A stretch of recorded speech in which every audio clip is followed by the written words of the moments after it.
Estamos começando mais um programa Alexandre Santos Convida, aqui no canal Aqui Agora, e hoje eu vou receber, numa conversa especialíssima, o ex-professor na Universidade Federal do Fluminense, a UFF, o professor Manuel Domingos Neto, que é ex-presidente da Associação Brasileira de Estudos de Defesa e ex-vice-presidente do CNPq. Nós vamos conversar sobre algumas reformas que o professor Manuel propõe para a nossa defesa. É um tema extremamente ousado, dinâmico e desafiador, e o professor Manuel Domingos, ele é especialista no assunto, nós vamos conversar bastante sobre o tema. Ele vai falar sobre o novo livro que está preparando. Professor Manuel Domingos Neto, é um prazer recebê-lo no canal Aqui Agora, desse nosso programa que discute política, economia e outros assuntos. Eu devo dizer que nós estamos ansiosíssimos para conhecer um pouco dos seus livros e da reforma que o senhor propõe no nosso sistema de defesa. Bem-vindo. É um grande prazer, uma honra conversar com você e com seus seguidores, Alexandre.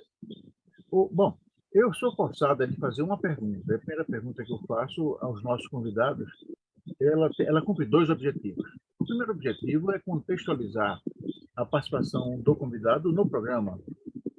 Por que o professor Manuel Domingos Neto foi convidado para falar sobre a necessidade de uma eventual reforma militar no Brasil? E o segundo objetivo é fazer o registro histórico da sua presença no canal. E nós imaginamos que daqui a 100, 200, 300 anos, o mundo já será outro, mas um historiador, um arqueólogo digital vai cascavinhar lá os arquivos do YouTube e vai encontrar essa nossa conversa. E eu confesso que vou ficar extremamente orgulhoso em saber que os meus netos, meus bisnetos, meus tataranetos vão saber um dia que nós tivemos essa conversa aqui no YouTube. Professor, a pergunta é simples. Manuel Domingos Neto. Quem é Manuel Domingos Neto? Eu sou um professor de ciência política. Na verdade, eu fiz o doutorado em História na Sorbonne, mas quando eu fui fazer concurso para a universidade, não havia, na ocasião, para a Universidade Federal do Ceará, não havia vaga para História, havia para Ciência Política, e como eu era muito... Isso já faz muito tempo, né? Como eu era muito atento à ciência política, eu me preparei, me submeti, então eu fui admitido como professor de ciência política. Agora, sempre fui militante político também, sabe? Acho que essa minha militância aí começa na adolescência. No livro, esse livro que eu estou concluindo agora, eu explico como é que eu me envolvi com o tema, o estudo dos militares, né? São mais de 50 anos que eu exploro essa temática. Eu acho que o livro, a introdução do livro responde um bocado à sua pergunta, Alexandre. Eu tinha 14 anos quando houve o golpe militar e vi meus parentes, né, minha irmã presa, e fui me revoltando, né? Terminei na militância política, né? Eu fiz CPOR, ainda não estava, na ocasião do CPOR, engrenado em nenhuma organização política, mas já conheci, já tinha recebido os documentos da AP, da Ação Popular, sabia da professor, permita-me uma interrupção para dizer duas coisas. Primeiro, que eu, de alguma forma, eu sou colega seu em duas instâncias. Primeiro, lá no Ceará, quando eu me formei em Engenharia Civil, eu fiz o meu primeiro curso de pós-graduação no PC. Lá, então, eu devo à Universidade Federal do Ceará o que eu conheço de engenharia de tráfego. Foi um curso muito bom lá no PC. Depois eu fiz também o serviço militar obrigatório também no CPOR. E aí gera uma pergunta. A primeira pergunta que eu queria fazer ao senhor.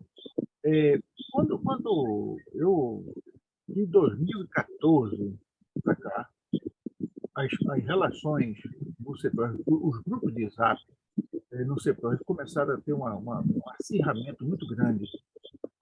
E eu, né, eu sou um humanista, eu sou uma pessoa que não tem uma relação, né, com fascismo, e aí eu sei que eu comecei as minhas posições passaram a ser talvez não compreendidas.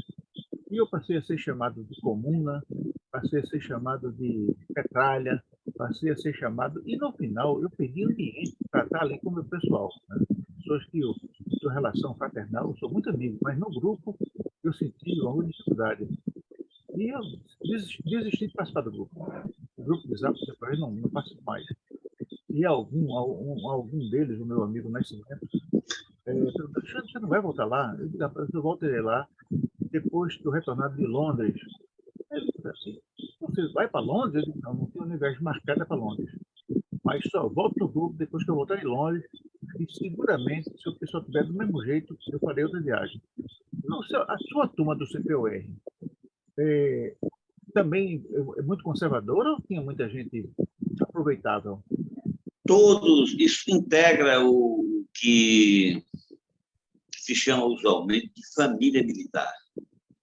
São milhões que passam pelas escolas militares, inclusive os cursos preparatórios, os cursos de reserva. São milhões de pessoas. O Exército tem essa capacidade de articular pessoas, turmas mais antigas do que a nossa geração, ainda estão ativas. Né? Então, são todos o mesmo discurso, a mesma onda, o mesmo reacionarismo, o mesmo obscurantismo. Tal como você, eu fui afastado, não, eu me afastei naturalmente do grupo, do CPOR. Na verdade, eu nunca me interessei muito por entrar, porque eu já sabia como era, mas como eu havia sido presidente do Grêmio, do CPOR, e tinha excelentes amigos, tenho ainda excelentes amigos, eles insistiram, aí eu terminei aceitando entrar no grupo de WhatsApp, mas aproveitei uma oportunidade que eu perdi o celular, portanto, perdi os contatos para selecionar, fazer uma triagem dos grupos, e entre eles ficou fora do CPOR. Pois é, o Mas senhor foi inteligente, eu não tive essa ideia de perder o celular. Eu não perdi o celular e pronto, aí o jeito foi sair mesmo. Agora, eu, naturalmente, eu não cometia, eu não saí do grupo. Né? Eu disse que voltaria lá depois que retornasse de Londres. Eu não viajei para Londres, não tinha a menor vontade de ir a Londres, né? Mas é muito difícil. Saber que eram amigos, colegas, né?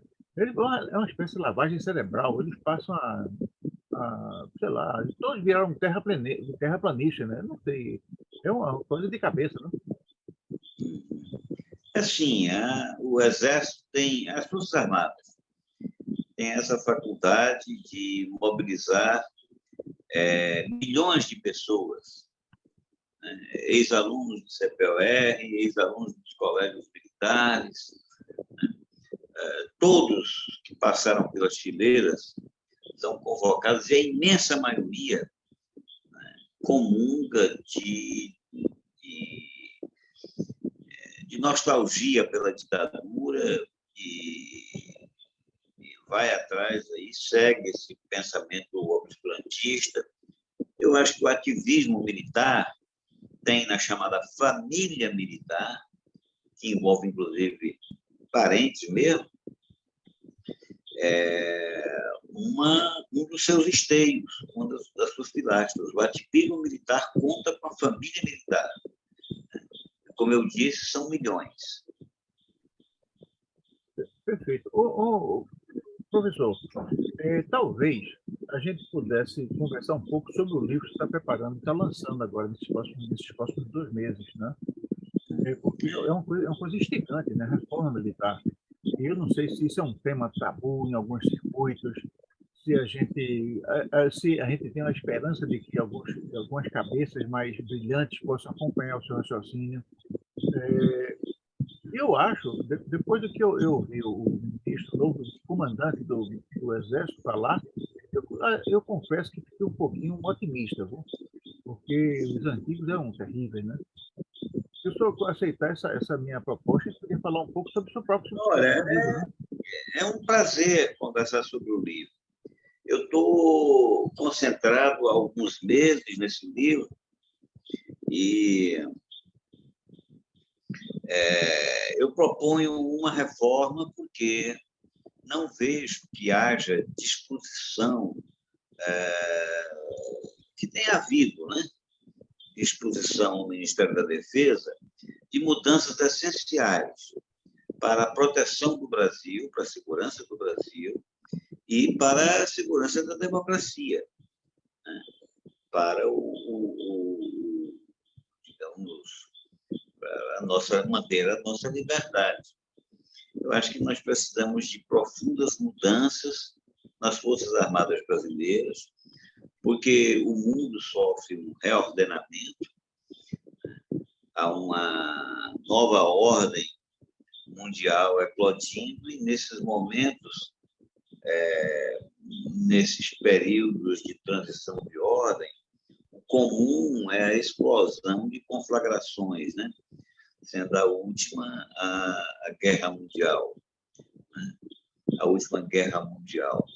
Então, isso tende a envolver toda a humanidade e creio eu que o Brasil não tem instrumentos de força preparados para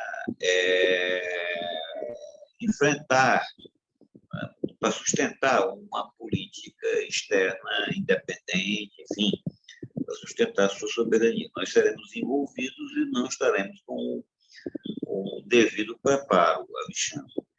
Esse é o primeiro motivo. Depois tem o seguinte: é inadmissível que uma política de defesa, que por natureza é muito abrangente, mexe todos os domínios da sociedade e do Estado, que essa política de defesa não tenha maior discussão, seja uma temática assim, meio distanciada. Eu converso muito com jornalistas e sinto, né, que a maioria dos jornalistas não recebeu o devido preparo para acompanhar o ativismo político, né, dos militares. Enfim, as razões pelas quais eu proponho essa reforma é também porque, ao longo desse tempo todo, eu defendi minha tese de doutorado em 79, minha tese de mestrado em 76, né? Então, é muito tempo de estudo e eu acho que eu teria que condensar as minhas ideias e diria, digamos, um desafio meio, digamos, audacioso, sabe? Talvez, inclusive, eu tenha projetado um passo maior do que as pernas, porque pense num tema difícil, um tema complexo, sabe? O nome do livro é As Fileiras que Merecemos. Aí já pressupõe o seguinte: as que nós temos, nós não prestam. Elas não servem para defender o Brasil, e elas põem em risco a democracia. Aí não se trata de um projeto de reforma, porque isso aí demandaria muitos e muitos estudos de muitos especialistas de variadas áreas do conhecimento. Se trata de, eu estou botando o nome de apontamentos para uma reforma militar.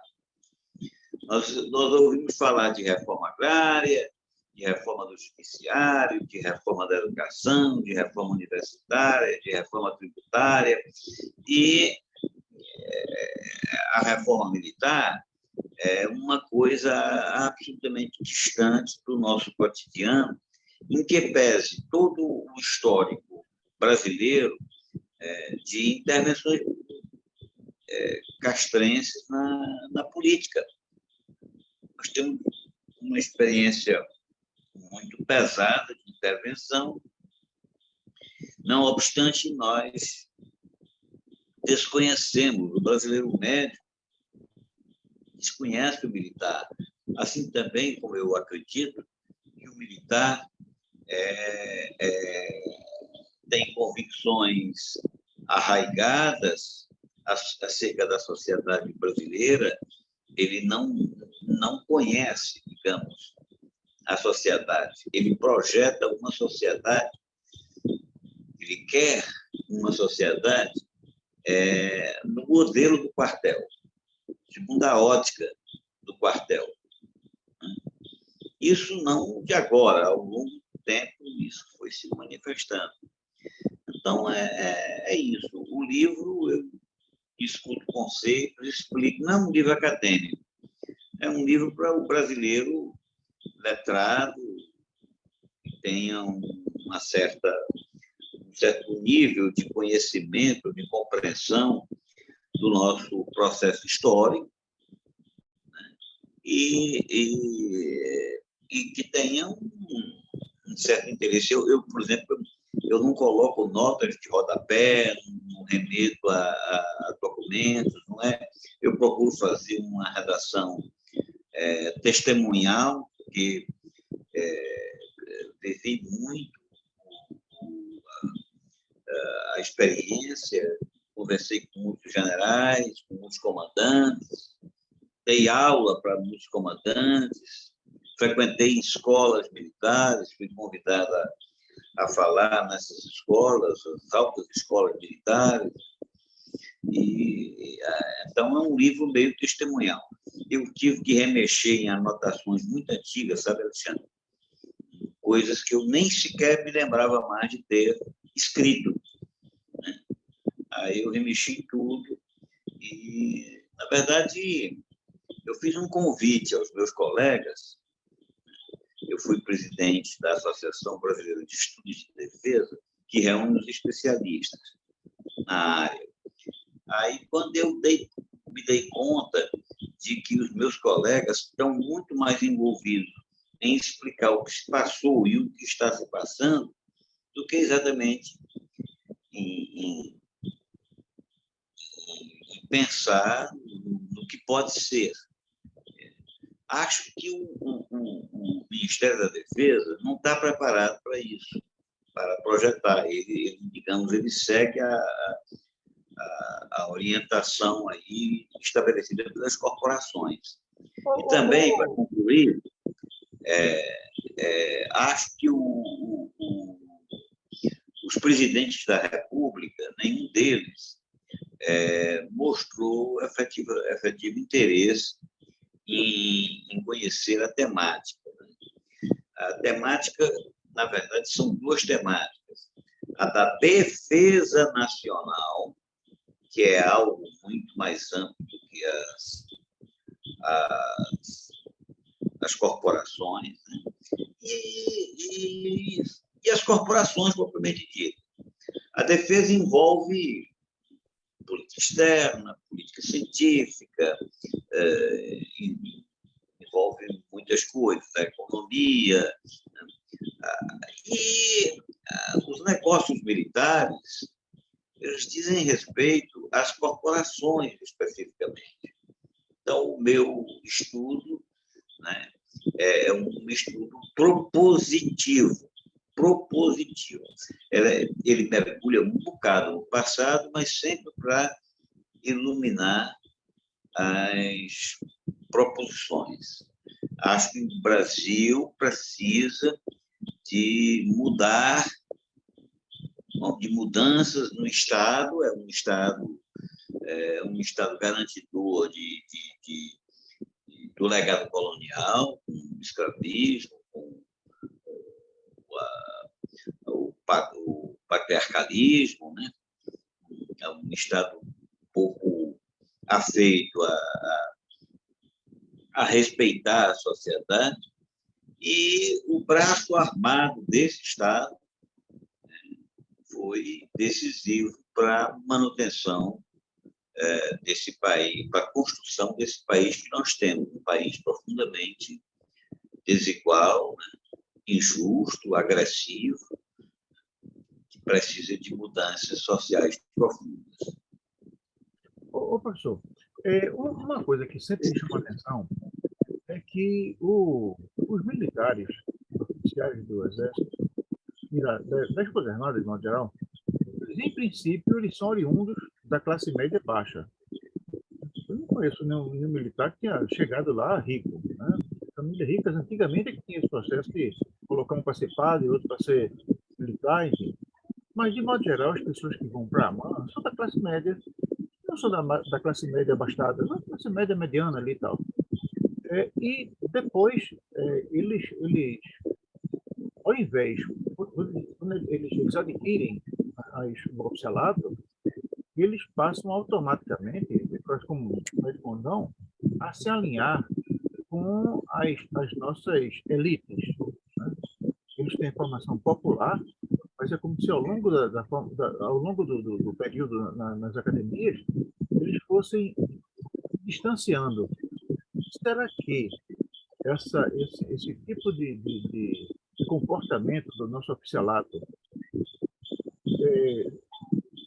decorre de um modelo de ensino? Esse modelo de ensino, eu me lembro que, algum tempo atrás, se falava muito da estreita relação que nós tínhamos com o West Point, que os nossos instrutores passavam tempo em West Point aprendendo e treinando. E será que é isso? Eu lembro que o presidente Geisel, lá atrás, ainda nos anos 70 e pouco, 74, 75, ele rompeu um acordo militar que o Brasil tinha com os Estados Unidos e redirecionou a política externa do Brasil e firmou o contrato, o tratado nuclear com a Alemanha. O que você acha desse processo? Olha, eu acho que não foi uma ruptura da dependência em relação à Alemanha. As corporações armadas brasileiras, desde a Segunda Guerra Mundial, são profundamente dependentes em material, né, em armas e equipamentos do complexo industrial norte-americano. Essa insistência e essa busca pelo domínio nuclear foi um gesto altivo de Geisel, né, mas não significou, a assinatura do acordo com a Alemanha não significou, de fato, uma ruptura com os Estados Unidos. Antes, pelo contrário, a aproximação foi e é cada vez mais profunda. Os militares brasileiros são criados, conformados como parte integrante desse esquema de força do Ocidente. É isso. Agora, quanto à origem dos militares, você tem razão, realmente é de uma classe média. A maioria não entra em busca de preocupados com a defesa do Brasil, entra atrás de emprego, de ocupação, de uma carreira. Acredito, inclusive, que alguns sequer tenham pendor efetivo para a carreira. Ela aguenta pular o negócio porque é o meio de vida encontrado, né? Agora, eu assinalo que há uma forte endogenia nas Forças Armadas. Ou seja, o recrutamento do oficialato é feito dentro de famílias militares. Às vezes, há famílias que passam décadas com forte presença militar. É o que nós chamamos de recrutamento endógeno. O último dado objetivo sobre isso representava cerca de 40% dos oficiais eram filhos ou netos ou bisnetos de oficiais. Isso, em termos institucionais, é uma calamidade. É uma... Só para dar um exemplo nesse que você levantou, eu lembro o caso do coronel Cid, cujo pai é general do Exército, e me parece que o fato de ser filho de general não só deu a ele um certo prestígio junto à própria presidência da República, mas também ele, de alguma forma, ele se julgava imune a certas proibições. Não sei se o senhor lembra desse nome, Coronel Cid, que foi uma das pessoas um dos assessores principais do presidente Bolsonaro. Parece que foi até uma das pessoas que... Olha, o fato de o recrutamento de oficial ser de origem familiar, né, do meio militar, isso eu digo que é uma corrupção institucional, porque é um grupo social, uma tendência social que termina definindo os rumos de uma instituição que é sustentada pela maioria, por todos, né? É uma instituição. Enfim, eu sou radicalmente contra a chamada endogenia. Essa reforma que eu penso, que eu imagino, ela tem esse como um dos pontos importantes. Há outro, por exemplo, que é a suspensão do serviço militar obrigatório. Esse serviço militar obrigatório não tem mais cabimento.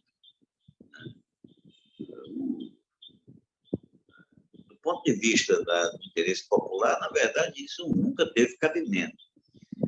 Essa chamada conscrição universal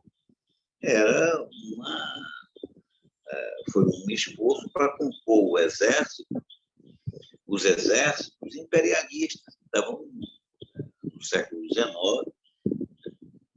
assim, estavam envolvidos em causas que não diziam respeito à sociedade.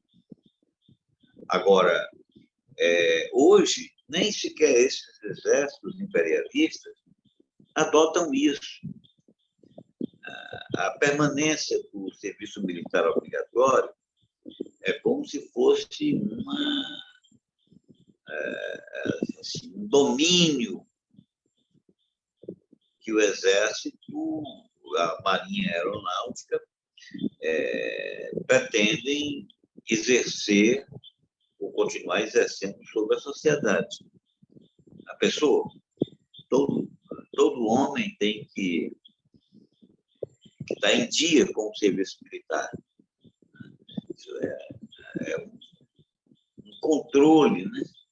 É um controle. Eu advogo que as Forças Armadas profissionais sejam compostas por pessoas que se candidatem pelo voluntariado, pelos que busquem, acham que têm carreira. Os soldados precisam ser profissionais. E não essa onda anual milhares de jovens em idade, aos 18 anos, se submeterem a uma... Sabe? Isso é contraproducente do ponto de vista militar, do ponto de vista de estrutura social. Não serve. Eu quero só, né? antes de você colocar, eu queria só completar a ideia. Aqui é o seguinte, Alexandre, esse serviço militar obrigatório, ele reproduz o recrutamento do século XIX. O recrutamento do século XIX era o seguinte: recrutava-se no laço, obrigavam os mais pobres a servir. Eram negros e pobres, gente sem arrimo. E hoje é soldado do Exército, é recruta, aquela juventude mais sem perspectiva. É inimaginável que um jovem com boa chance de ser engenheiro, médico, advogado, vá aguentar um ano de serviço militar. Quem vai são os jovens sem perspectiva. Então, não tem mais cabimento, sob qualquer ponto de vista, a preservação do serviço militar. A reforma militar que eu proponho, esse é um, sabe? Mas você tinha começado a me... Eu queria dizer que, num tempo de crise, como esse que nós vivemos nesses últimos anos, o serviço militar representava uma espécie de emprego. Completava aos 18 anos e ia tentar um emprego como soldado. E não o serviço militar, não encarava aquilo que você falou, né? Quer dizer, as pessoas que estão lá não estão. Tem o pessoal, vamos dizer assim, da parte mais pobre da sociedade. Então, eu acho que por aí que as pessoas estavam vendo, como espécie de emprego, uma saída econômica para a família. E quando dizia a desmobilização, era outro caos, né? Porque eu ia perder o dinheiro e a boia e a farda, enfim, essas coisas todas. Mas, professor, uma coisa que eu sempre tenho me perguntado a defesa não é uma coisa apenas de militar. O militar é uma coisa fundamental, mas não é a única. Existe, né, o aparato social tem que estar engajado com outros segmentos. E antigamente eu imaginava que a Escola Superior de Guerra pensasse em certas coisas. Eu acho que a Escola Superior de Guerra tem pensado nesses últimos anos, ou não tem pensado muito, está mais preocupado enfim, a Escola Superior de Guerra ela tem se debruçado sobre esse assunto? Olha, a Escola Superior de Guerra é muito ativa na produção de análises e até de proposições, mas nenhuma delas com novidade. Na reforma militar que eu proponho, essa escola sumiria. Ela daria vez a uma universidade de defesa que trataria de forma renovada os problemas da defesa nacional. Perfeito. E uma coisa também que sempre me chamou a atenção, eu aprendi, você tem colocado, é que aqueles dois princípios famosos da disciplina da hierarquia, porque um manda, outro obedece. Né? E só manda quem pode mandar e obedece quem tem que obedecer. E aí, uma das coisas que levam a isso é a ordem unida. Ou seja, o cara, direita vou ver, todos se dobram para a direita. Esquerda vou ver, para a esquerda. Quando nós vemos, por exemplo, os exércitos estrangeiros, agora recentemente nós vimos uma demonstração de uma tropa da China, né, desfilando em continência ao presidente Lula. E parecia um autômato, né? Então, aquilo é uma demonstração que é uma tropa extremamente adestrada. Eu acho que o termo que se usa é esse, uma tropa adestrada, quer dizer, bem treinada, bem disciplinada.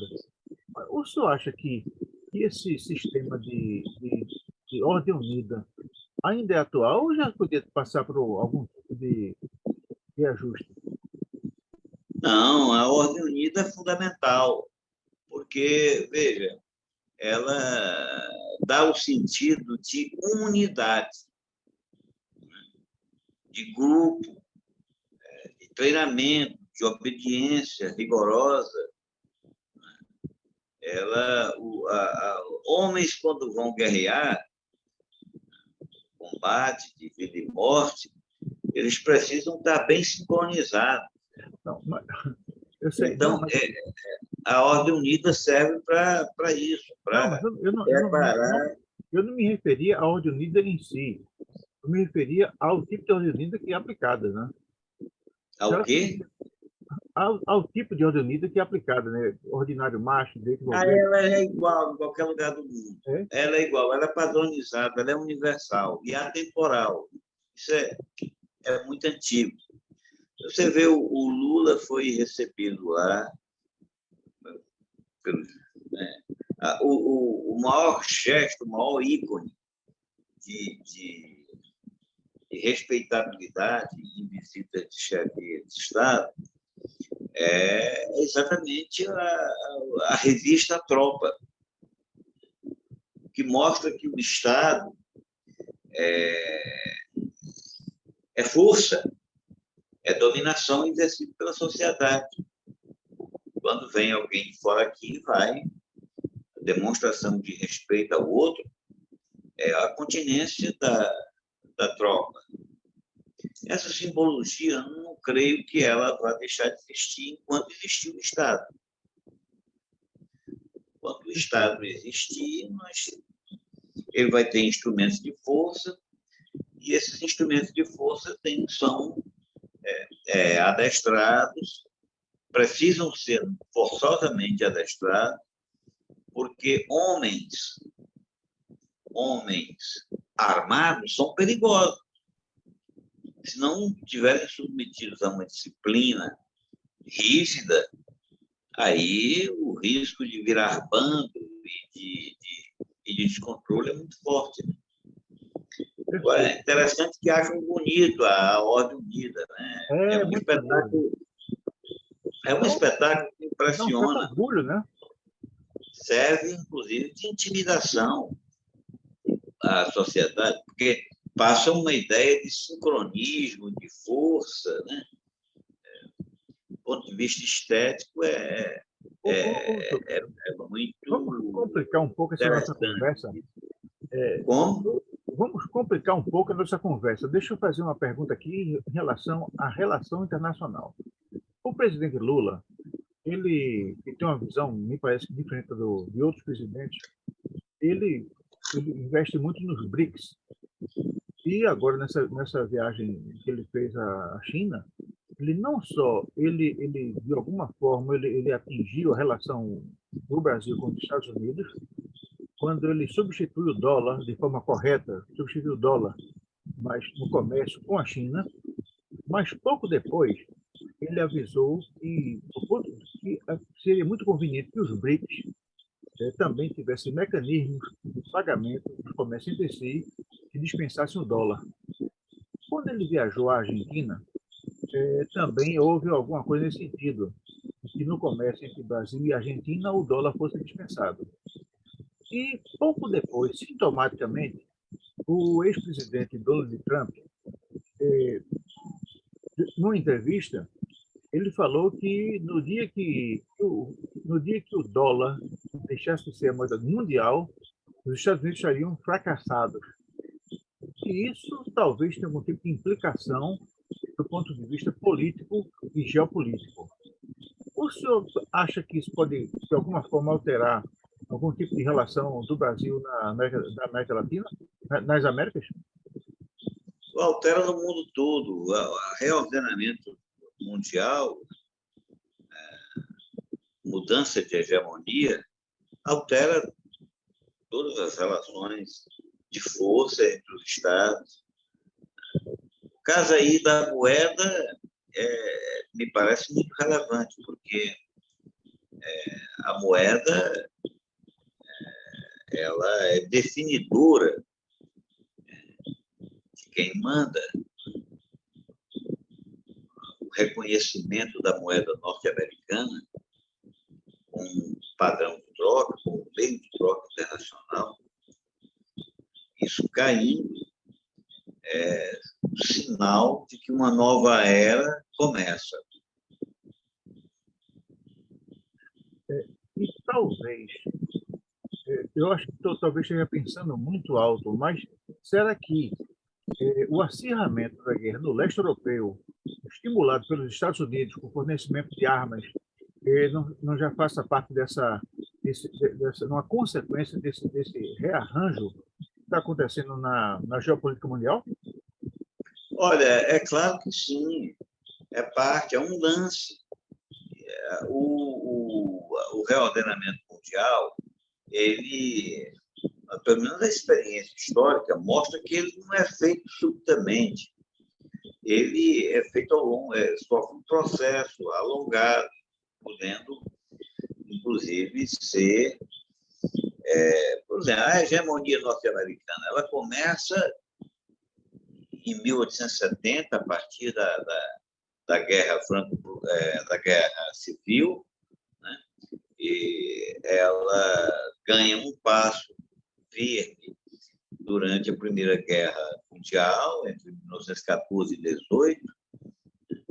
Ela se firma com a explosão da bomba atômica ao final da Segunda Guerra Mundial.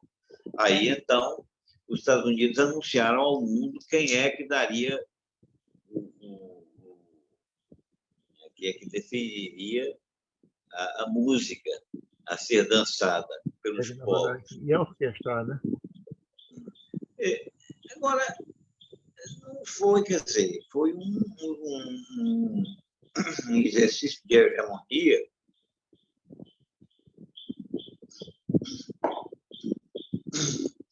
que foi dividido, porque nós tínhamos um mundo bipolar, pelo menos até 1990, né? Quando a União Soviética foi desestruturada. Então, mas era um exercício de domínio. Isso ocorreu através de diversos instrumentos, né? Por exemplo, os meios culturais, né? Os Estados Unidos se projetou como sociedade modelo para o mundo todo.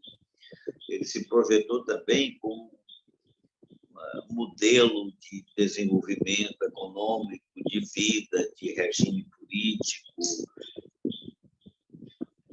Isso tudo está caindo por terra. Acho que o próprio Trump, malucão, adoidado, reacionário, ele reflete o esgotamento das elites norte-americanas e as dificuldades que essa elite tradicional tem para persistir no domínio da grande potência. Perfeito. Professor, conversar com o senhor é bom porque a gente vai tendo dúvidas, né? E vai colocando novas dúvidas na nossa cabeça. Vamos voltar um pouco aqui para o nosso Brasil. Houve um tempo em que o Estado brasileiro ele tinha algumas empresas importantes. Eu lembro dos nomes Engesa, Imbel, Embraer, e devia haver outras. E me parece que no processo essas empresas ou foram privatizadas ou foram extintas. Você acha que isso significa algum tipo de sinal do governo brasileiro da época em relação ao descaso com relação à defesa, ou é uma reconfiguração de como se vê o processo? Olha, um país do porte do Brasil, ele precisa depender o mínimo possível da produção industrial estrangeira. Se ele quiser, de fato, sustentar uma política soberana, ele tem que produzir seus próprios meios. Há um capítulo do livro falando disso. Se nós quisermos uma defesa e uma reforma militar, nós vamos ter que buscar a produção de nossos próprios meios de defesa. se há uma compra externa, essas armas e equipamentos jamais são mercadorias quaisquer. Elas, a compra e a venda implicam em relacionamentos, em termos de dependência, enfim, é uma coisa extremamente grave. Na verdade, não é um capítulo, são diversos capítulos, diversas passagens que eu lido com isso, porque simplesmente é assunto de primeira ordem para quem estuda as corporações militares. Perfeito. Eu não sei, eu tive a impressão que quando o chanceler alemão propôs a compra de equipamentos brasileiros para municiar a Ucrânia, ele não estava precisando do equipamento que estava propondo a compra, mas sim queria comprometer o Brasil com a guerra. Eu não sei se eu estou equivocado nessa... Não, está certíssimo.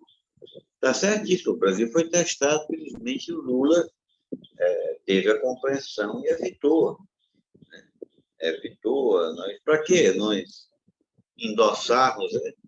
Não existe uma guerra da Ucrânia, existe uma guerra na Ucrânia. A disputa é entre os Estados Unidos e os desafiantes. Enfim,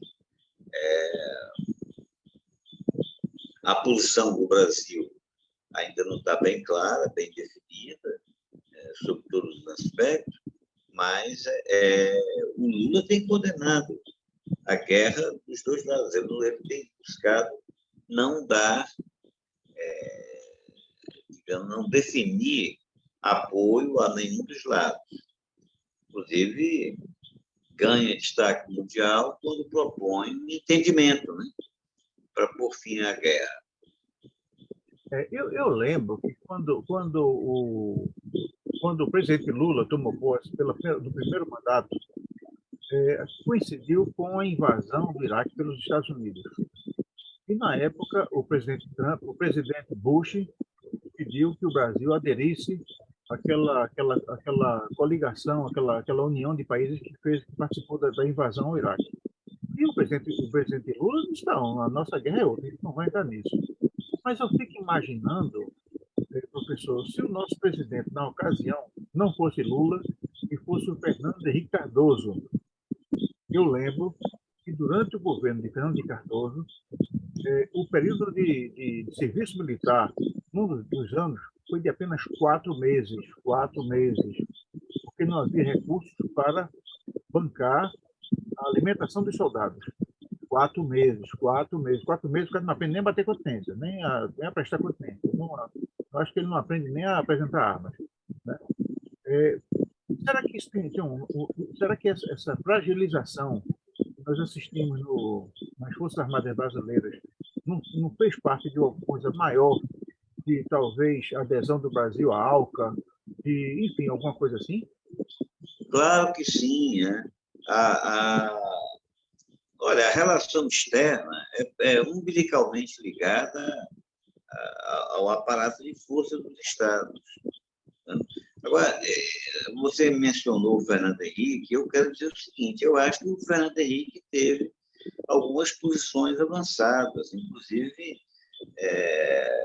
no conceito de defesa nacional, ele foi mais avançado do que o Lula. O documento que eu comparo no meu livro, o documento de defesa de 1996, né, assinado pelo Fernando Henrique, ao de 2005, assinado pelo Lula. E a defesa nacional endossada pelo Lula, ela retroage em relação ao Fernando Henrique, no sentido de que Fernando Henrique disse que se tratava de uma defesa contra ameaça externa, enquanto que lá no Lula já é preponderantemente externa, já está implícito que pode haver inimigo interno.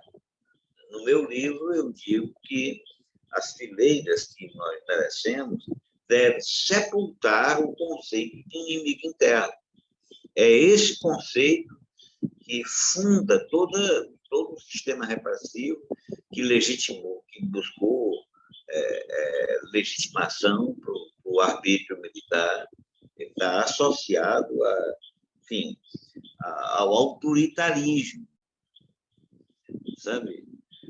A ideia de inimigo interno é uma ideia absolutamente contrária a uma coesão nacional que constitui, de fato, a viga mestra da defesa. Essa coesão nacional. Esse negócio do inimigo interno, me parece que teria sido um dos pensamentos do ex-presidente Bolsonaro e de alguns dos generais que o acompanhavam.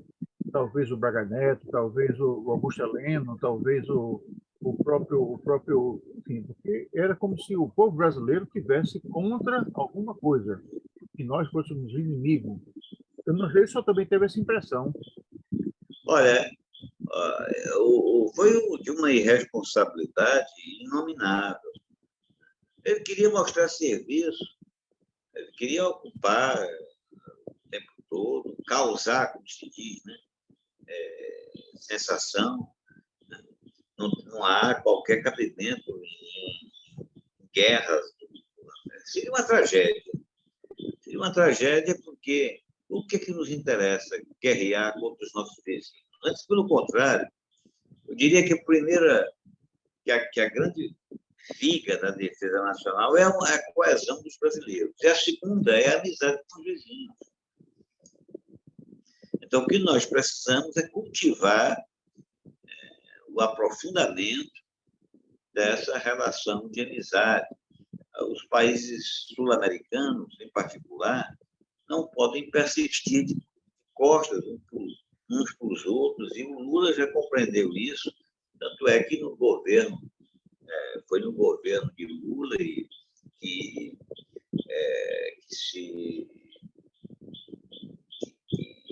houve todo um avanço na integração sul-americana. Essa integração sul-americana é fundamental para nos dar perspectiva de desenvolvimento, mas é também fundamental para a defesa. Como eu falei, a viga mestra é a coesão nacional. A outra grande escora, a amizade com os vizinhos. Quem está cercado de vizinhos está mais protegido. A terceira é a capacitação nacional, ou seja, envolve aí a organização da economia, a produção daquilo que nós mais precisamos, a superação de nossas vulnerabilidades.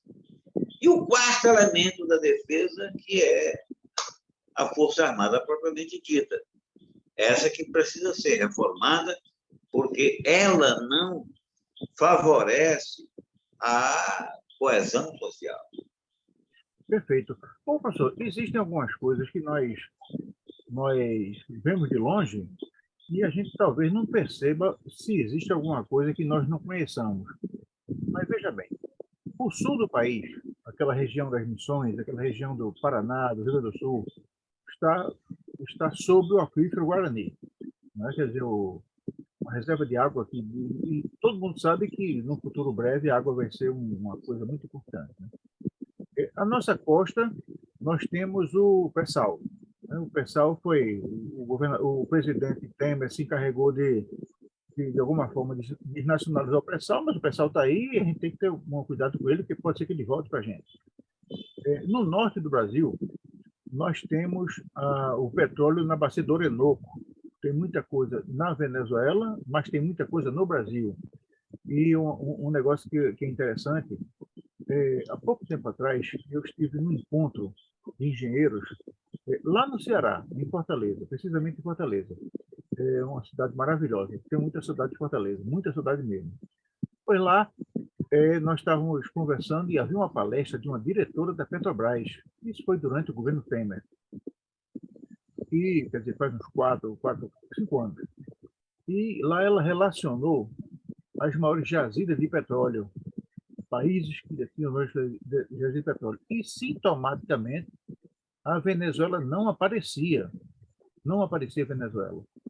E eu perguntei a ela se havia algum problema nos dados, ou se, de fato, o petróleo presente na bacia do Orinoco era insignificante. E ela, professor Manuel, ela não teve resposta para me dar, né? Então, nós não podemos desconsiderar esse mar de petróleo que nós temos na região da Amazônia, tá? E, sintomaticamente, nós também temos, naquela região, o aquífero de Alter Ego, né, que é lá no Pará, que é muita água também, né? Então, a gente tem algumas coisas que são muito importantes. E, pelo outro lado, a gente vê a Colômbia, que agora está governada por um governo humanista e progressista, mas tem algumas bases militares norte-americanas. No Maranhão, o governo Temer, sempre Temer, se encarregou de passar para os americanos a gestão da base aeroespacial de Alcântara. No sul do Brasil, ao sul do Brasil, o governo que sucedeu o presidente Fernando Lugo, com um governo de golpe também, outro golpe que aplicava lá no Lugo, assinou um contrato, um acordo com os Estados Unidos, autorizou a instalação de 6 bases militares.